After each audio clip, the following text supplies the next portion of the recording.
Many dreams die while suffering. When you're suffering, you give up on the very things that you wanted the most.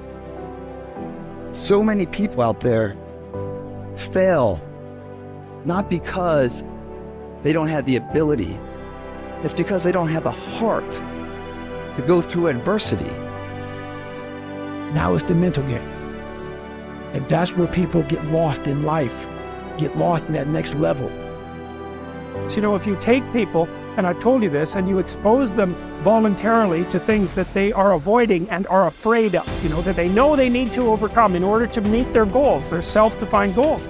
If you can teach people to stand up in the face of the things they're afraid of, they get stronger. And you don't know what the upper limits to that are, because you might ask yourself, if for 10 years, if you didn't avoid doing what you knew you needed to do, by your own definitions, right, within the value structure that you've created, to the degree that you've done that, what would you be like? Well, there are remarkable people who come into the world from time to time, and there are people who do find out over decades-long periods what they could be like if they were who they were, if they spoke their being forward, and they'd get stronger and stronger and stronger, and we don't know the limits to that. We do not know the limits to that. And so you could say, well, in part, perhaps the reason that you're suffering unbearably can be left at your feet, because you're not everything you could be, and you know it. Now, whatever goal you have, you're going to have some opposition, you're going to have some difficulties, you're going to have some challenges, you're going to have your inner conversation telling you can't do it, and you're going to have people picking at you. You got to talk to yourself when you begin to think negative. I don't think I can do that, Les. You can. Why don't you just test yourself? Why don't you stretch, Les? Come on, man. When you start seeing yourself thinking something negative, stop it right quick. Stop yourself. Catch yourselves. When you find yourself getting negative with people that you have allowed to push your buttons, when you find yourself becoming negative about what's happening to you, you've got to affirm to yourself in the process, hey, no, I can make it. There's some way this can happen for me. As you start believing that you are worthy of good things supposed to happen to you, you develop a sense of entitlement. Good things supposed to happen to me. Working on yourself, watching that inner dialogue, it will determine the quality of your life. You chase something that you believe you deserve until you get it. And it doesn't matter what happens to you. It doesn't matter how many times you get fired. It doesn't matter how many people don't believe in you. Just go until you get it. Because if you're willing to go through all the battling you got to go through to get to where you want to get, who's got the right to stop you? Nobody. It's your right to listen to your gut. It ain't nobody's right to say no. And you earn the right to be where you want to be and do what you want to do. If you do what is easy, your life will be hard. But if you do what is hard, keep coming back again and again and again. Get up dressed every day, knowing some way, somehow, with a spirit of expectation, I can do this. If you do that over and over and over again, your life will be easy.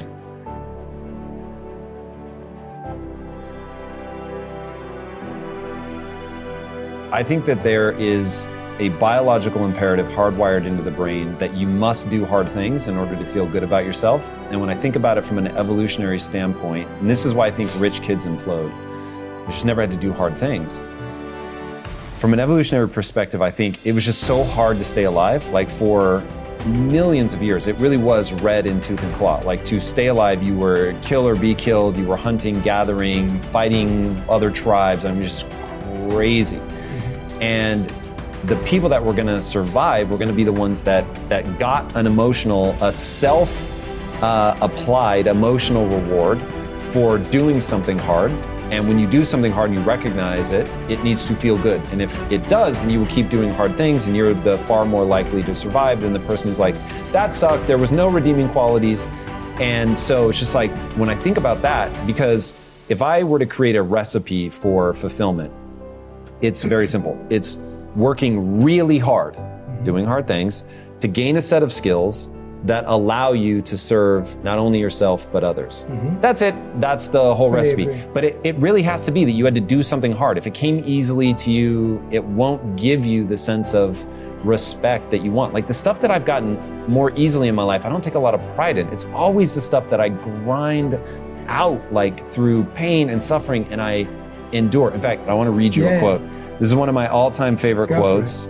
So here it is. To those human beings who are of any concern to me, I wish suffering, desolation, sickness, ill treatment, indignities, I wish that they should not remain unfamiliar with profound self-contempt, the torture of self-mistrust, the wretchedness of the vanquished.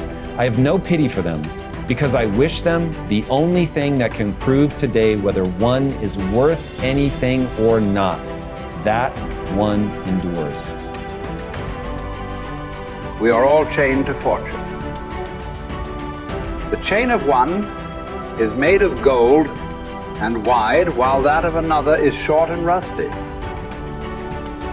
But what difference does it make? The same prison surrounds all of us, and even those who have bound others are bound themselves. Unless perchance you think that a chain on the left side is lighter. Honors bind one man, wealth another. Nobility oppresses some, humility others. Some are held in subjection by an external power, while others obey the tyrant within. Banishments keep some in one place, the priesthood others. All life is slavery. Therefore, each one must accustom himself to his own condition and complain about it as little as possible, and lay hold of whatever good is to be found near him. Nothing is so bitter that a calm mind cannot find comfort in it. Small tablets, because of the writer's skill, have often served for many purposes, and a clever arrangement has often made a very narrow piece of land habitable. Apply reason to difficulties. Harsh circumstances can be softened, narrow limits can be widened, and burdensome things can be made to press less severely on those who bear them cleverly. We are emotional creatures. We all study, like you're talking about it, using your brain. You're such a smart person. I love you dearly. And you analyze it all. But your effing brain isn't going to do shit. What's going to do it is enough emotion. Well, emotion is the power. Emotion is what starts wars. It's what ends wars. Emotion is what gets you married. Emotion is where kids comes from. Divorce is where emotion comes from. Everything that you can think of a major change in humanity, from the most extreme of war to the most gentle of love, all come from human emotion. So it's the mix of emotion. It's like knowing what you want and having the right fuel to get there. And if the fuel has no combustion, you're just bored, you're not going anywhere. If the fuel is total trauma and I'm overwhelmed, you just blow up and go nowhere. There's that delicate balance, and I've learned over the years how to help people find that balance. I would ask you to consider something. Please. What you just said is absolutely true. I know you really well, and you know how much I respect and love you personally. And what you've accomplished in your life is extraordinary. What you're continuing to accomplish is extraordinary.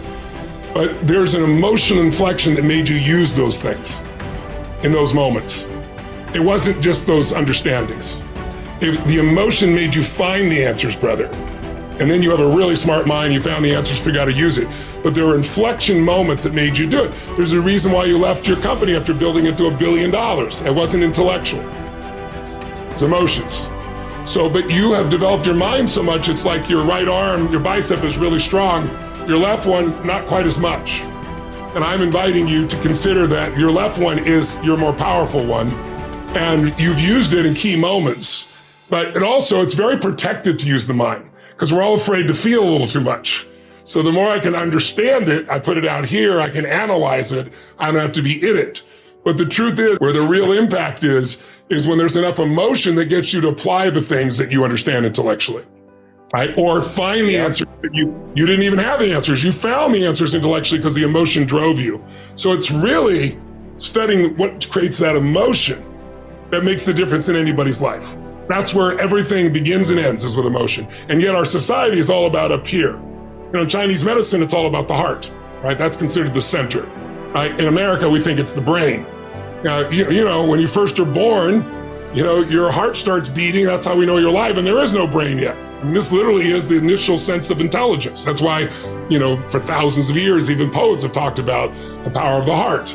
Well, the heart has tremendous power, and there's a biochemical connection between the brain and the heart that I know you know about. And learning how to use that is where you create more lasting change. When I was understanding it all, I was good.